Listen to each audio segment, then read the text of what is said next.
여러분 안녕하십니까? 7주차 1교시를 강의할 이순배 교수입니다. 오늘 이 시간에는요, 제7장 사회복지 서비스 전달 체계에 대해서 저와 여러분들이 공감하는 시간을 가져보도록 하겠습니다. 자, 그러면은요, 목차에 대해서 한번 살펴볼까요? 첫 번째로는요, 사회복지 서비스 전달 체계의 중요성. 두 번째는 사회복지 서비스 전달 체계의 원칙. 세 번째는 사회복지 서비스 전달 체계의 개선 전략.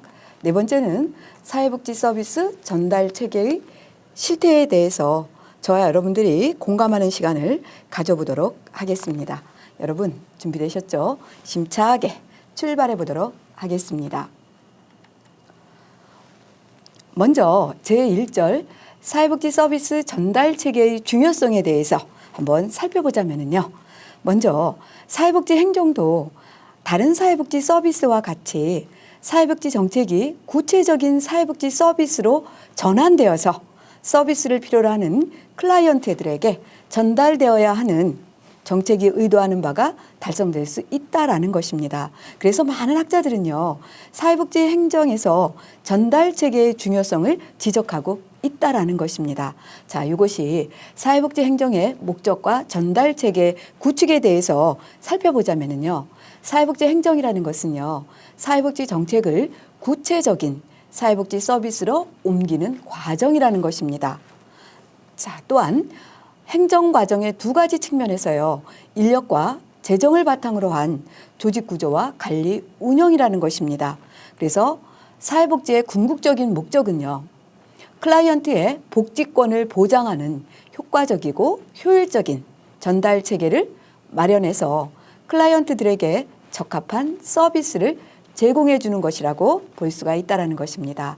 또한 사회복지 서비스의 전달 체계가 어떻게 구축하느냐 하는 것은 매우 중요하다고 볼 수가 있다는 것입니다. 이것은요, 클라이언트의 선정이라든가 수혜 자격 요건의 설정이라든가 서비스의 내용과 방법에 관한 정책은요, 바로 사회복지 서비스의 전달 체계를 통해서 이루어졌기 때문이라는 것입니다. 그래서 사회복지에 있어서 전달 체계라는 것은 급여 또는 서비스를 효율적으로 수혜자에게 전달하기 위해서 어떠한 조직을 통해서 또 어떻게 실천할 것인가의 전략을 선택하는 것이라고 볼 수가 있다는 것입니다. 그래서 사회복지 서비스 전달 체계는요, 사회복지 서비스의 공급자의 공적 기관과 사적 기관과 수혜자인 클라이언트를 연결시켜 주기 위한 조직적 정치라고 말할 수 있다는 것입니다. 이와 같은 정의에 비추어 볼 때요, 전달 체계는 조직체인 모든 공사기관들이요, 정부의 정책 혹은 민간기관의 방침에 따라서 그 조직에 속해 있는 것이 인력이 클라이언트에게 어떤 성질의 서비스를 제공하느냐를 결정짓게 된다는 것입니다. 또한 사회복지 행정을 효과적으로 실현하기 위해서는요, 전달 체계의 활동이 필수적임을 알 수가 있다는 것입니다. 그래서 뭐다? 사회복지 서비스의 공급자와 소비자를 연결시키기 위한 조직적 장치로 정의하고 있고, 지역사회 내에 존재하는 사회복지 서비스의 공급자 간을 연결시키기 위해서 사회복지 서비스의 공급자와 소비자 사이를 연결시키기 위해 만들어진 조직적 체계가 뭐다? 사회복지 전달 체계라는 것입니다. 자, 다음은요, 사회복지 전달 체계를 분석할 때요, 그 차원은 여러 가지 있을 수 있는데요, 그 가운데서요, 우리가 구조의 차원과 기능적 차원에서 운영 주체적 차원으로 대별할 수 있다라는 것입니다.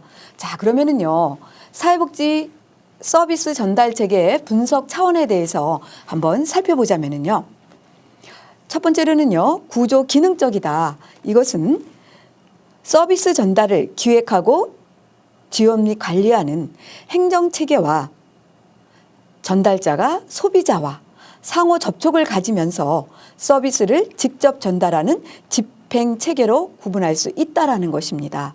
이것은요, 또한 기능에 따라서 분류하면서 서비스의 전달 업무를 원활히 하기 위해서 행정 기능과 클라이언트나 소비자의 요구에 부응해서 서비스를 직접 제공하는 서비스 제공 기능으로 나눌 수 있다라는 것입니다. 그래서 첫 번째 구조 기능적인 것은 행정체계에서는 서비스 전달을 기획하고 지원하고 관리하는 것이고, 집행체계는 전달자가 소비자와 상호 접촉을 가지면서 서비스를 직접 전달하는 것이 구조적, 기능적 전달체계의 분석 차원이라는 것입니다.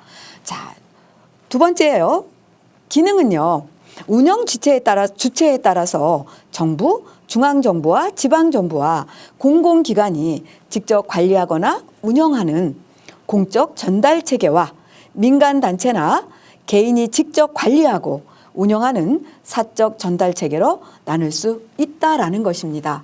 그래서 사회복지 전달체계의 분석 차원에서 볼 때요, 사회복지 서비스 전달체계가 온전한 기능을 발휘하기 위해서는요, 행정체계와 집행체계의 부분 혹은 단위를 구성하는 공사복지 조직들이 체계화된 구조를 갖추어야 한다라는 것과, 단위 조직들이 행정 기능과 서비스 기능을 제대로 수행해야만 자원의 낭비와 서비스의 중복 및 누락은 물론이거니와 사회적 기능을 방지할 수 있게 된다라는 것입니다. 그래서 두 번째 기능은 행정 기능에서는 서비스의 전달 업무를 원활히 하기 위한 행정 기능이고, 서비스 제공은 클라이언트나 소비자의 요구에 부응해서 서비스를 직접 제공하는 것이고, 세 번째 운영 주체라고 하는 것은 공적 전달 체계에서는 정부 또는 중앙정부와 지방정부나 공공기관이 직접 관리하고 운영하는 것이고, 사적 전달 체계는 민간단체나 개인이 직접 관리하고 운영하는 것이라고 볼 수가 있다라는 것입니다. 자, 그러면은요, 우리가 효과적 전달체계는 전달체계가 온전한 기능을 발휘하는 것이라는 것입니다. 그래서 모든 클라이언트들에게 서비스를 제공하는 공적, 사적 복지기관과 시설들이 어떻게 체계화된 조직 구조를 갖추고 서비스의 기획이라든가 제공 절차, 실천 등에 있어서 상호 조정 및 유기적인 관리 운영 기능을 수행할 수 있는 전달 체계를 구축할 때에 사회복지 행정은 서비스의 효과를 극대화시킬 수 있다라는 것입니다. 그래서 통합적인 사회복지 서비스 전달 체계의 확립이라는 것은 효과적이고 효율적인 사회복지 수행에 매우 중요한 관건이 된다고 볼 수 있다라는 것입니다. 그래서 행정체계와 집행체계의 부분 단위를 구성하는 공적, 사적 복지 조직들이 체계화된 구조를 갖춰야 하고, 그러한 단위 조직들이 행정 기능과 서비스 제공 기능의 수행에 있어서 자원의 낭비와 서비스의 중복 및 누락, 사회적 역기능을 방지한다라는 것입니다. 다음은요, 제2절 사회복지 서비스 전달체계의 원칙에서 최재성, 남기민의 학자의 원칙에 대해서 한번 살펴보도록 하겠습니다.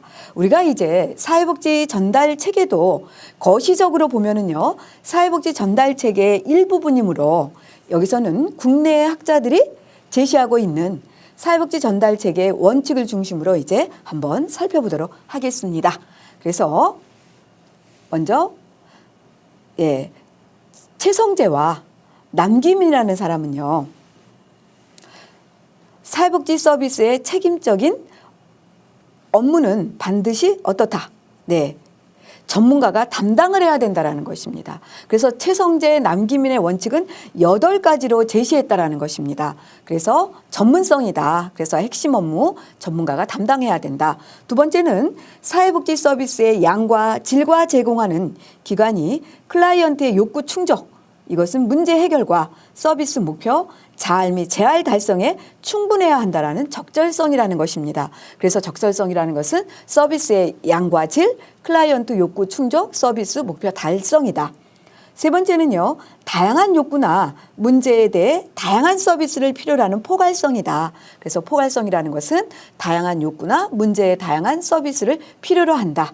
네 번째는요, 지역사회 내에서 다양한 서비스를 계속적으로 받을 수 있도록 서비스들이 상호 연계해야 한다는 지속성이다. 그래서 지속성이라는 것은 지역사회 내에서 서비스를 지속적으로 받을 수 있어야 한다는 것입니다.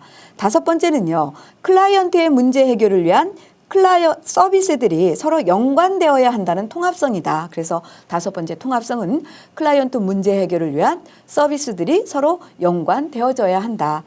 여섯 번째, 평등성이라는 것입니다. 이것은요, 성별, 연령, 소득, 지역, 종교, 지위에 관계없이 모든 국민에게 사회복지 서비스를 제공해야 한다는 평등성이라는 거죠. 일곱 번째, 책임성은요, 사회복지 조직은 사회복지 서비스를 전달하도록 위임받는 조직이므로 이에 대해서 책임을 져야 한다는 책임성이라는 것입니다. 여덟 번째는요, 사회복지 서비스를 필요로 하는 사람들 누구나 쉽게 받을 수 있어야 한다는 접근, 용이성의 원칙에 최성재 남기만의 8가지 원칙에 전문성, 적절성, 포괄성, 지속성, 통합성, 평등성, 책임성, 접근 용이성에 대해서 살펴보았습니다. 자,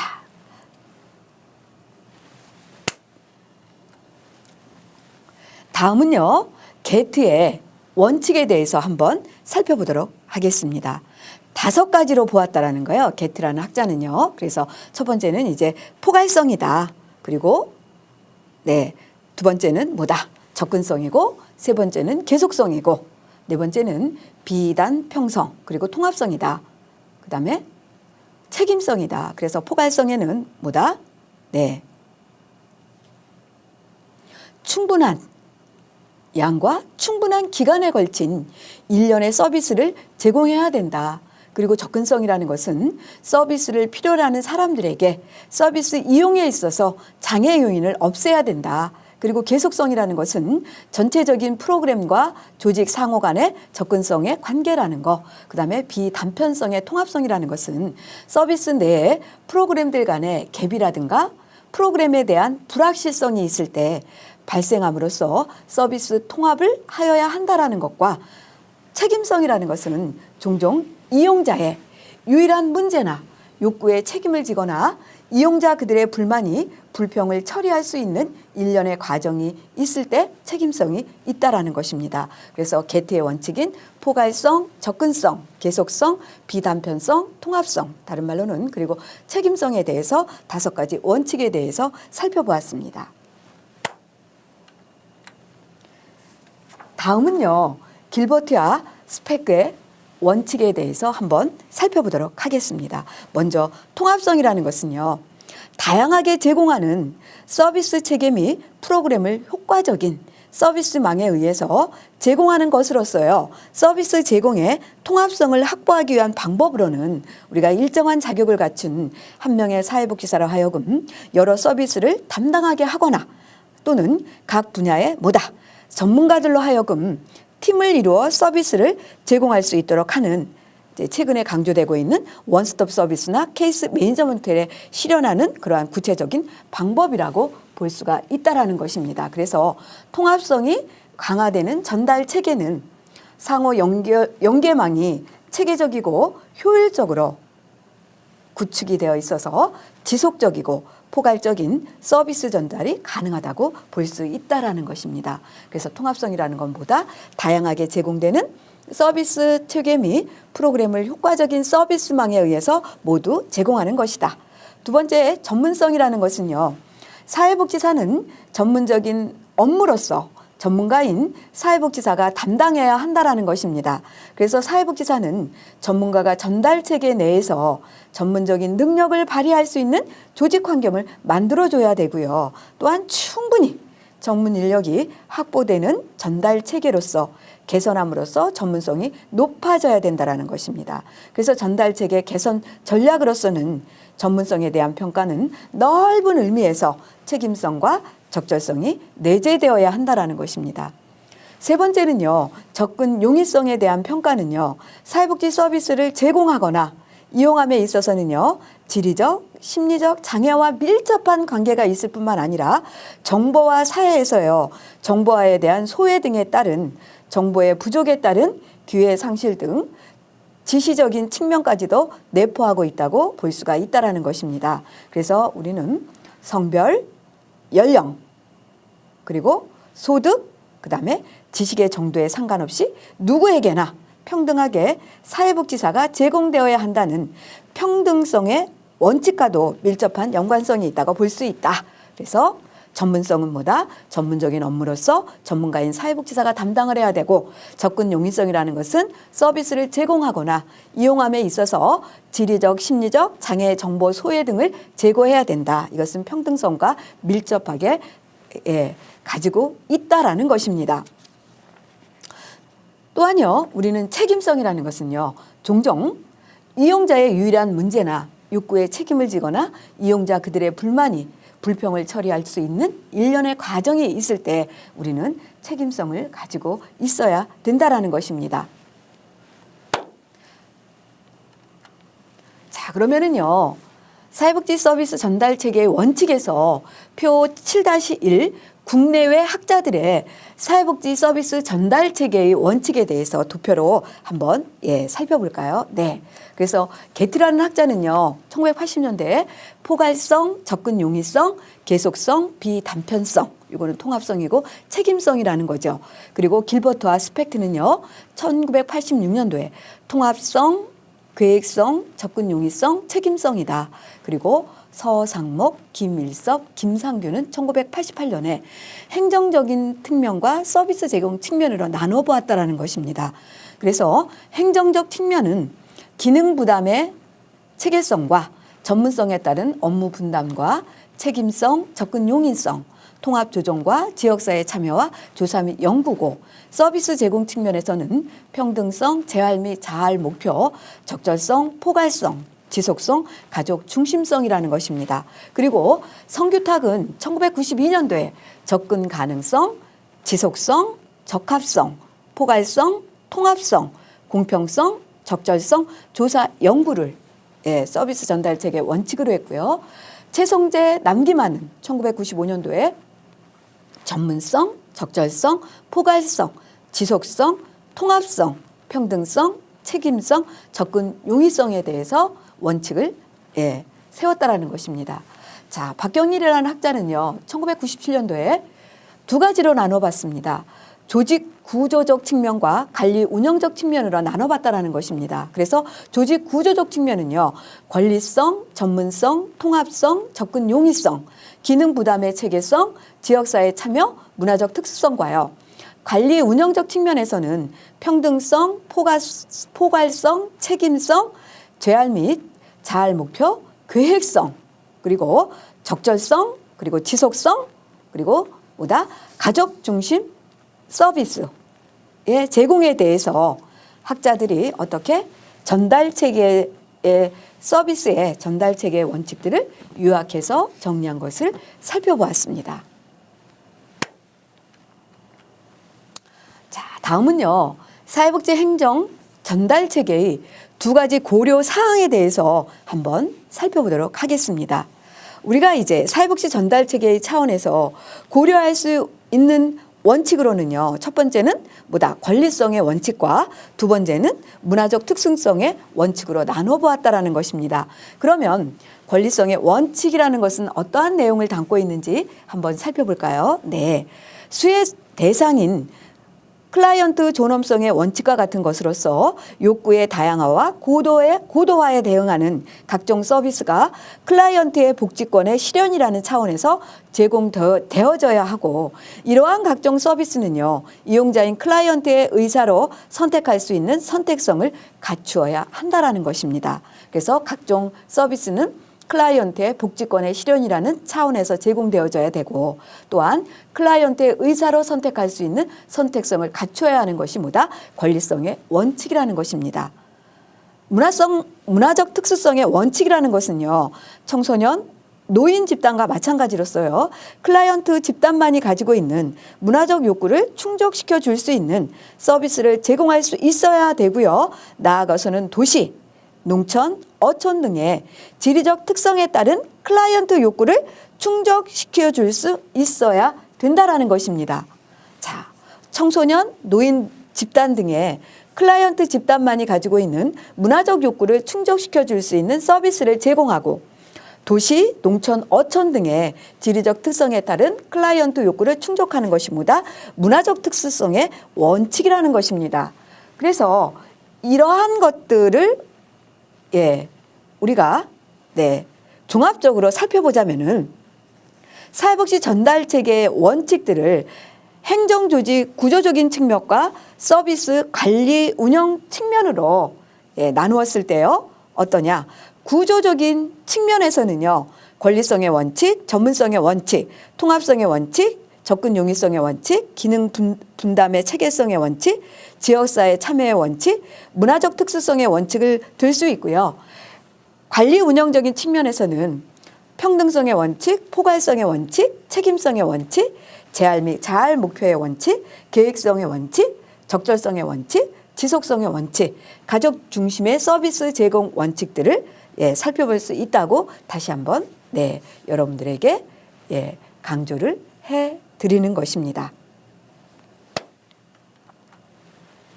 자, 다음은요. 제3절 사회복지 서비스 전달 체계의 개선 전략에서요. 우리가 길버트, 스펙, 그다음에 텔러 등의 학자가 서비스 전달 체계의 효율성과 효과성을 높이기 위한 주요 전략에 대해서 한번 살펴보도록 하겠습니다. 그래서 뭐다? 첫 번째는 의사결정의 권위와 통제 소재를 어디에 둘 것인가? 그래서 의사결정의 권위와 통제의 재구조화다.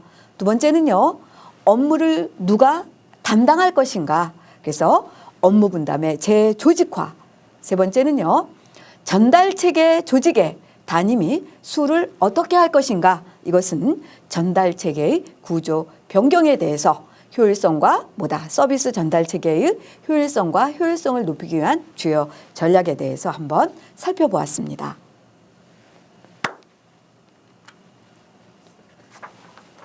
자, 다음은요. 서비스 전달체계의 효율성과 효과성의 고양 전략에 대해서 먼저 의사결정의 권위와 통제의 재구조화에 따라서 한번 살펴보도록 하겠습니다. 자, 우리가 의사결정의 권위와 통제의 재구조화를 위한 전략으로서는요. 협조체제 구축과 시민참여제의 도입이 요구된다라는 것입니다. 그래서 협조체제 구축은요.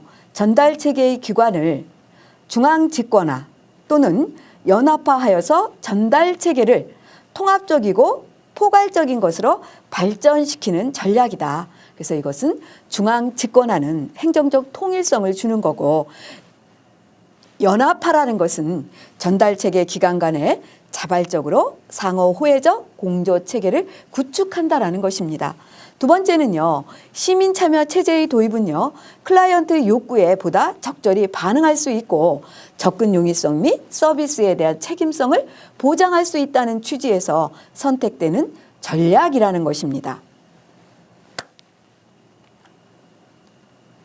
자, 두 번째로는요. 업무 분담의 재조직화에 대해서 한번 살펴보도록 하겠습니다. 업무 분담의 재조직화를 위한 전략으로서는 전문가 역할 부여와 전문가의 조직적 상황에서의 분리가 있다라는 것입니다. 그래서 전문가 역할 부여는 서비스 전달이 어려운 경우 서비스 전달 전문가와 클라이언트를 중간에서 연결하여 줄 수 있는 사람을 찾아서 전문가의 역할의 일부를 부여하는 것 또는 서비스 수혜자가 문화적, 인종적으로 서비스를 전달하는 전문가와 다른 경우라는 것입니다. 두 번째는요. 전문가의 조직적 상황에서의 분리에 대해서 살펴보자면요. 서비스 전달 체계가 우리가 관료적 특성이 강해서 어떻다? 우리가 전문가로서 전문성 발휘나 자율성 발휘를 저해할 경우에는 그러한 조직적 상황에서 벗어나서 전문가로서의 전문성과 자율성을 발휘할 수 있도록 만드는 것이라는 것입니다. 자, 그러면 세 번째, 전달 체계의 구조 변경에 대해서 한번 살펴보도록 하겠습니다. 1. 서비스의 접근을 촉진하는 것, 그 자체를 하나의 특별한 서비스로 마련하는 것, 서비스를 안내하고 의뢰하거나 클라이언트를 대변해서 서비스에 쉽게 접근할 수 있도록 하는 방법과 2. 의도적으로 같은 서비스 전달 체계를 중복화시키는 것, 이것은 경쟁의 경우 다양한 복지 공급 주체의 경쟁이다. 그래서 비영리 기관과 영리 기관에 대해서 이번 시간에 1교시에 여러분과 제가 라포가 형성될 수 있도록 살펴보았습니다. 모르는 것은 여러분들이 질문을 통해서 내 것으로 알아가는 소중한 시간이 되었으면 좋겠습니다. 여러분 수고 많으셨습니다. 감사합니다.